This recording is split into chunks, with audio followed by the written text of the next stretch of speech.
Москвада 2 кыргыз жараны каза болду. Алардын бирин жүрөк оорусу кармап каза болсо, бири баш оорусунан көз жумган. Москва шаарында 2 кыргыз жараны каза болду.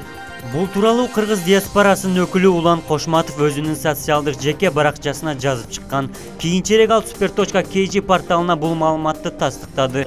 Маалыматка караганда, Аксы районунун Коштөбө айылынын тургуну 55 жаштагы КШ аттуу жаран Москва шаарына иштегени барган. Ал 1-октябрь күнү өзү жашаган үйүндө ваннага түшүп чыгып, андан соң жүрөк оорусу кармап каза болгон. Ал эми каза болгон 41 жаштагы НД аттуу жаран Сузак районунун Жаңы Дыйкан айылынын тургуну. Ал 30-сентябрь күнү Москва шаарындагы ооруканалардын биринде каза болду. Маркум буга чейин ооруканага башым ооруп жүрөт деп кайрылган. Маркумдардын сөөгү 2-октябрь күнү Москва Ош каттамы боюнча мекенге жөнөтүлдү, деди Улан Кошматов. Булак super.kg.